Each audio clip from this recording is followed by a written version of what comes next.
and welcome back. I'm here with Myra, and we are reading Awakening to the Power of the Universe. And so we were actually in the process of recording something else. Yes. And did not work because the order didn't want it to happen that way. So we weren't listening very well. We thought, okay, what do you guys outside yourself, what would you like to hear? Right. That's not how it's done. We should know better. Yeah. We should have asked. So, nobody's perfect. So they stopped it and said, well, do it again. Listen, and this is what we want you to do. So we'll start again. And this should be fun too. Yes. So they actually want us to start in the beginning, not jump. And so they want us to discuss Zarius and the Order of Seven, each entity, and how you, Myra, Experienced each one. Correct. Yes. Which is very interesting. So why don't we start by Zarius? Himself. Yes. Okay. Zarius I found to be easy to listen to, and he has a more even and gentle manner of bringing things forward. So you can listen to it, and he's a traveler and finding things, as he goes. So he brings different experiences when he is channeled. Yes. So, and I find him very comforting, actually. Oh, I'm glad you said that, because Zarius is the first entity that came to me. He was Yes. my spirit guide, actually. I actually called him something different at the time, but when he actually came forward and introduced himself properly, he said his name was Arias. And when you explain how you experience him, I could say that I'm listening and I'm feeling and I'm sensing that you're onto something that I also experience, sort of, because I'm not present in my body. Consciousness is not here. It's kind of, I like to look at it as a meditation or a travel, that I go somewhere else.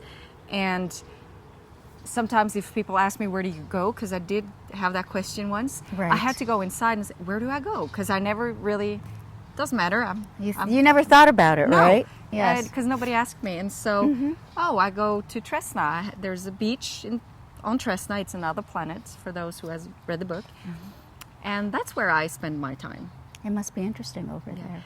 To be honest, it's nothing like Mother Earth. We'll go into that to another. So another the beach time. is not the beach, Right. but I'm just saying. It's a place of relaxation. Correct. There. Yes. So I can kind of understand and acknowledge that, what you just said about Zarius. So the next one is Gloria. Yes. Gloria speaks to me. I hear Gloria on a regular basis. She speaks to me more, or I'm conscious or aware of her speaking to me more than any of the others, because she speaks of self-love and love. And self-love, I believe, is our biggest challenge in life, learning self-love. We are actually taught to be critical. We are taught to be critical of self. We are taught to be critical of others. We are taught that we're not enough. And so that is such an important message. And we're so resistant to it because we don't actually know how to experience self-love. So she speaks to me a lot. Being kind to yourself and being loving to yourself, which she speaks of, is really the key to opening that door. Just being so gentle with your own, what we consider flaws. Gloria to me is, when you started to talk about Gloria, she came right away. You probably sensed it as well as I did, because I connect very well, of course, with the entities. Yes. And the thing is, I've heard a lot of Torchbearers talk about Gloria and say that they have experienced her.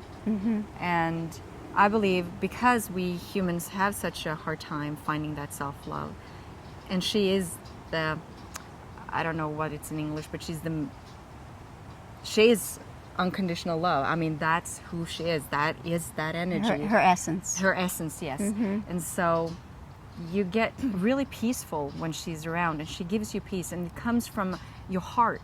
It's not like it gives you peace of mind straight away. It gives you peace in your heart, the trust, the depth, the core.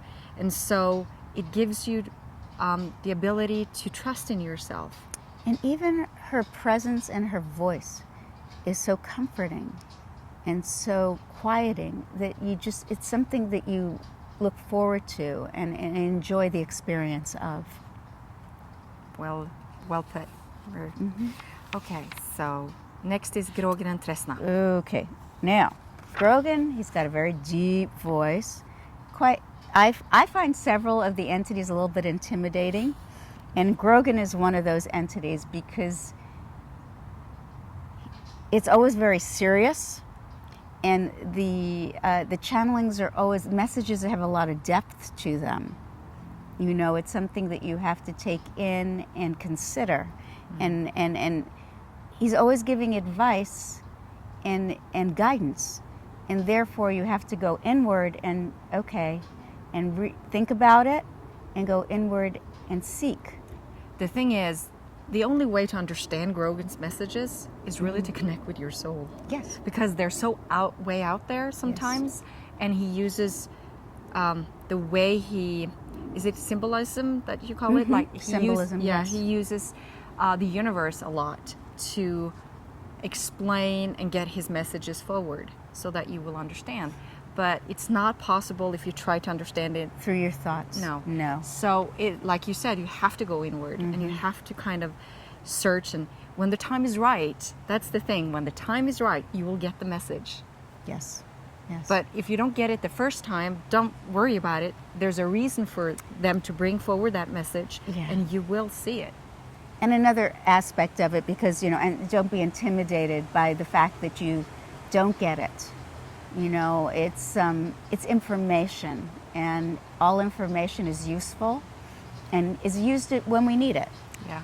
And it's so, I guess it's good to hear that everybody, needs to kind of, as a human being here on Mother Earth, needs time to process things and to understand it for your own. I mean, you can listen to other people getting messages, but what does it mean for you? Because they do bring messages to everyone, so you can learn a lot by listening to the others during a channeling session. Right. If there are more people there. And Tressler, well, have you met Tressler? I'm not sure. I believe yesterday in the channeling you said it was Grogan and Tressler that were present. I cannot differentiate, but I'm sure. Well, I'm looking forward to future messages so that I will. You can talk about Tressler. Well, I can. The only thing I can say, Tressler has just the last year become more present in the channeling. He does not show up very often, and it's usually specific based on the people attending, based on their resources, the people in the channeling, and what kind of journey they're on, I guess. If they're connected to Tressler Imperium, if they have had a past life, if they have resources for Tressler Imperium, which is a planet out in the universe, then he will come forward, and he is the one who can activate the knowledge or the remembrance of that frequency, because it's not possible to keep it in your physical body at this moment. But when you move into the rainbow path, you're on a higher frequency, and that's when you start working on a universal level and Mother Earth level and human race level. That's when his energy and strength can assist. And that's why when he comes forward, I actually speak another language. It's not even a language, it's just, well, we actually sent it to one of the Torchbearers, actually sent it in to check out if it meant something, if it was in the books, if it was kind of an old language or something, but they couldn't confirm. So it's not easy to understand, but it's always good to have Grogan because he supports Tressler, so he comes in and kind of clarify if there's something, of course, we don't understand.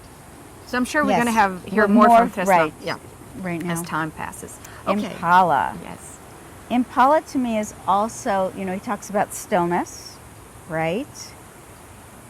And Impala is also a very calming presence, very calming, very peaceful.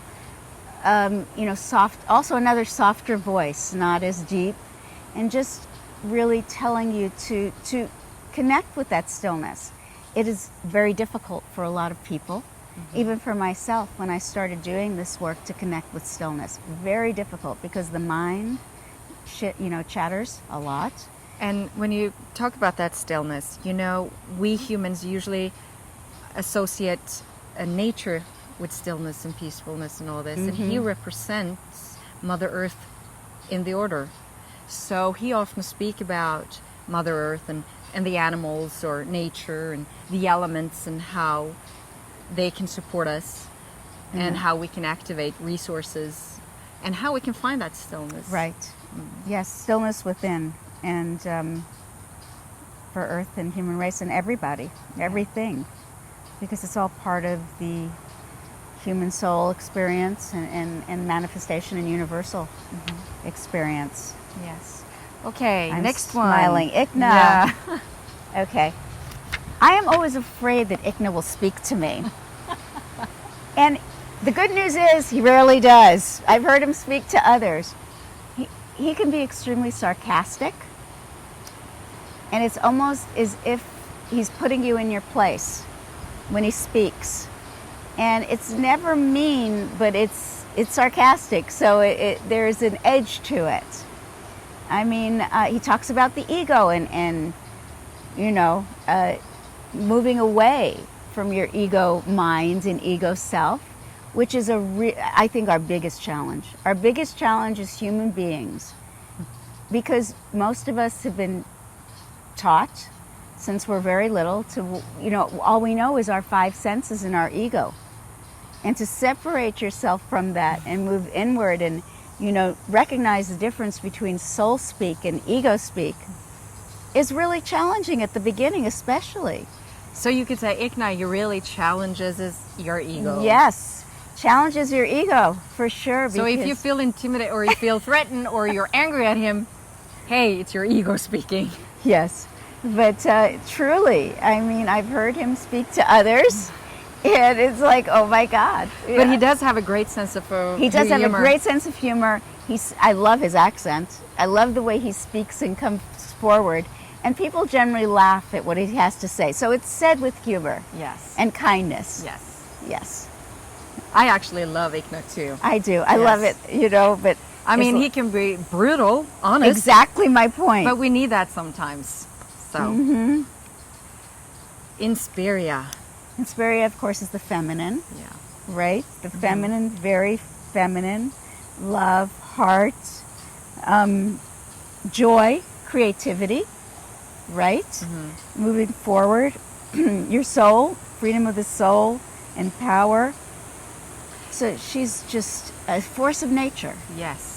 And I often hear that the Torchbearers say that she's come forward when they have managed to synchronize their levels, the three levels, soul, energy, and the physical, and they have manifested something that's of great importance.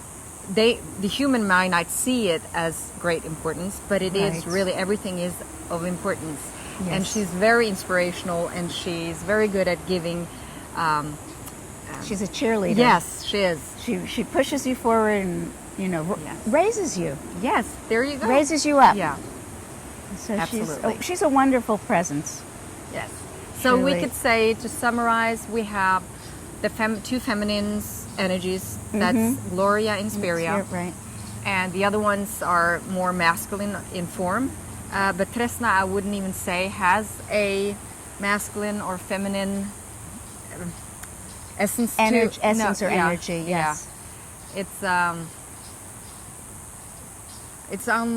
I can't explain it because it's lack of words as a human. It's just not possible. You will find the words eventually. I'm sure I will. Yeah. As more in tune I am with Tressler, the more I will be able to communicate. Okay, so thank you, Myra, for allowing us to listen to you and how you experience it, and I hope that it will give some comfort, maybe. Yes. And more people are interested in watching and seeing and listening to what the order has to bring. It's truly, truly a wonderful experience, and I know everybody takes different information from it, as it should be, because we're all working on different things. but it is always so empowering and so helpful. With those words, we'll say goodbye. And thank you. Thank you.